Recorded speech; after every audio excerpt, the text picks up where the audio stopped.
Hello, hello, hello. Welcome back to the Saba Show, and today we've got the review for the Carlton GWS game. It was a 5-goal win to the Blue Baggers, and we are now 7 wins and 2 losses. We've solidified that place in the top 4, which is really weird to say as a Carlton supporter, but I'm not complaining. So let's just dive into it. First and foremost, I think this win really characterises our season, which has been one full of adversity. A lot of shit has happened, a lot of injuries, a lot of, you know, little obstacles that in previous seasons would have hindered our season tremendously and put it right off track. This season, it has not seemed to deter us one bit. No Harry Mackay going into the game and won't be with him for a while. Lewis Young out, key back, who's been pretty good, pretty solid in previous weeks. Zac Williams went down with an Achilles injury in this game, which put us at, a bit of a disadvantage, but that didn't seem to be a problem. GWS, you would have thought they would have been pretty fired up going into this game. Leon Cameron's final game, need to win the game. A lot of guys have been pretty down on performances, so there was an opportunity here for them, and unfortunately they weren't able to get the win. They were a bit threatening at times throughout the game, and it looked like we could have blown it, but we're able to hold on, and that has just been the story of our year. We've been able to really embody that next man up mentality. No matter who's playing, the system holds up. Everyone buys into it. When you've got a coach that believes in it and has embodied it, in his own playing career, it's going to be very easy to jump on board. And, another example of that was today. We love to pick standouts, and my standout for today is Corey Durden. He has been, well, a bit down on performances in recent weeks, very quiet. We've actually been crying out for small forwards to actually contribute much larger on a much larger basis in the last couple of weeks, and now they've basically, it's essential that they do it without Harry Mackay because we need to find some other scoring options. Durden today was exceptional. I'd like to see the goals tally. I think, he kicked 2 goals. He had 19 touches, and those 19 touches were 19 very good possessions. Some of those were in the forward half, that contributed towards goals. You had some where he was, helping out in the back half, really working hard, getting up the ground and leading up towards the footy, and that's how we got a few grabs.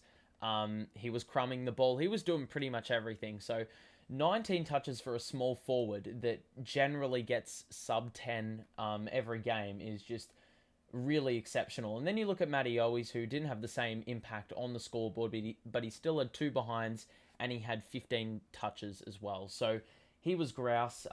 Didn't actually get any tackles by the looks of it. I think no tackles. So that's not a great return by him. Durden had a couple. So it wasn't really a tackle-heavy game, but they were really influential in other areas. Zachy Fisher as well. I mean, all the smalls got involved. Zachy Fisher, 2 goals, 18 touches. It really felt like that he was really composed. With the footy, he, had a lot of time to survey his options, and he always picked the right one. Stayed very cool, calm, and collected. Didn't rush his kick. That was a real difference maker. Sammy Walsh kicked 2 goals and had 31. I mean, that was probably his best game in quite some time. The 2 goals came in the first quarter, but he was just, he was gut running pretty much the whole game. He was finding space. He was getting involved, from play to play. Like, it really didn't faze him, to be honest, and he was just outrunning a lot of other Giants players, which, as I said, is an extremely valuable asset, especially when we had players like Paddy Cripps who, found it a little bit more difficult to find the footy today. He had a pretty slow start. He ended up with 26 touches, which is pretty good. It is a bit below his standards this season, which, I mean, is, it's a really big positive, but didn't have the same impact, was tagged by Tom Green, so a like-for-like matchup there. But other guys stood up. Maddie Kennedy as well.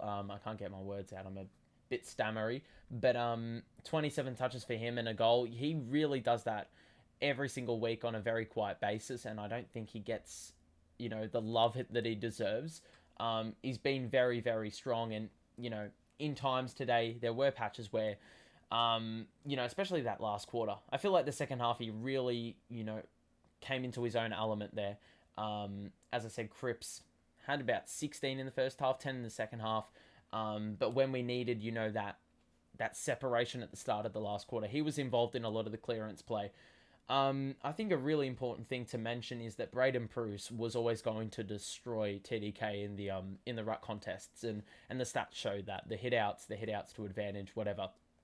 But with that matchup, Pitto would have had a bit of a better opportunity to win that matchup. But in saying that, you don't need to have the best ruckman in order to win the clearances. You just need to be able to read the taps, and we're able to do that on numerous occasions. The Giants weren't as damaging as they would have liked, and they haven't been all season. So that is probably one of the reasons why the Giants can't win games for dear life, because they win all the hitouts but do absolutely nothing with the footy. Mind you, they didn't have key forwards, their key backs. I mean, it's a bit shaky up there.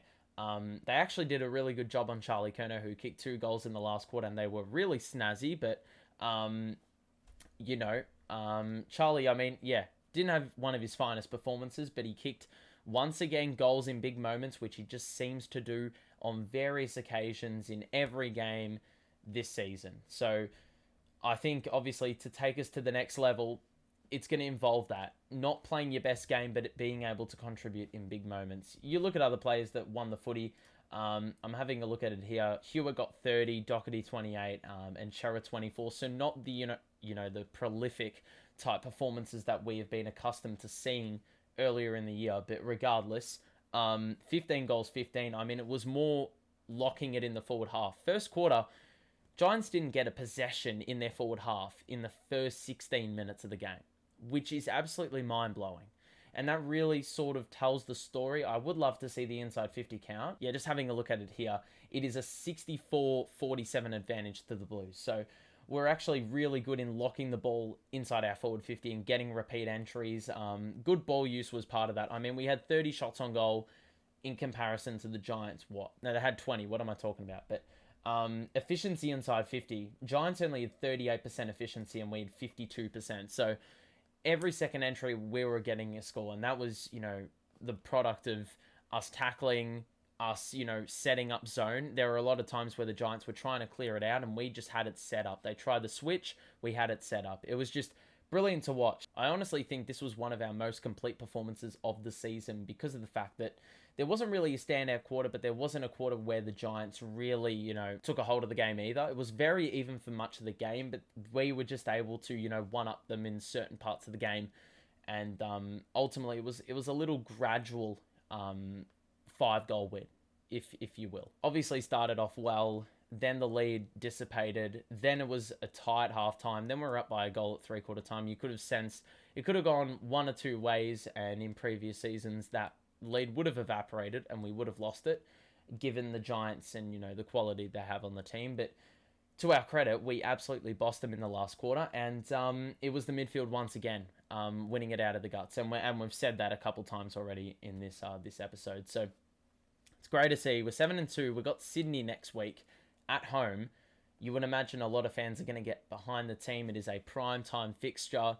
It's time to get respected by the wider AFL community. Obviously, a lot of people were doubting us at the start of the year, and I was a bit iffy, but I was more on our side. It was probably a 60-40 split that we were, going to make finals. But obviously, we are well on our way to doing exactly that. 7-2 is a great position. Top 4 after 9 weeks. Nearly halfway through the year, amazingly. But Sydney are a good opponent. They have, convincingly smashed Essendon last night. And the week before, lost to Gold Coast. So what is the gauge for Sydney? Whoops. I don't know. But regardless, I think it's going to be a cracking fixture. We, may have some players back. I'm not 100% sure on that. But Zac Williams, apparently it is not as severe as people think. So who knows about that. But hope you enjoyed this one. Enjoy the win. It's grouse. We're 7-2, top 4, baby. Who knows what the season is going to hold. Obviously, a lot of shit's already happened, and I can only imagine that there's going to be a lot more to come. So enjoy the win. See you in the next one, and enjoy the rest of your day. Peace out.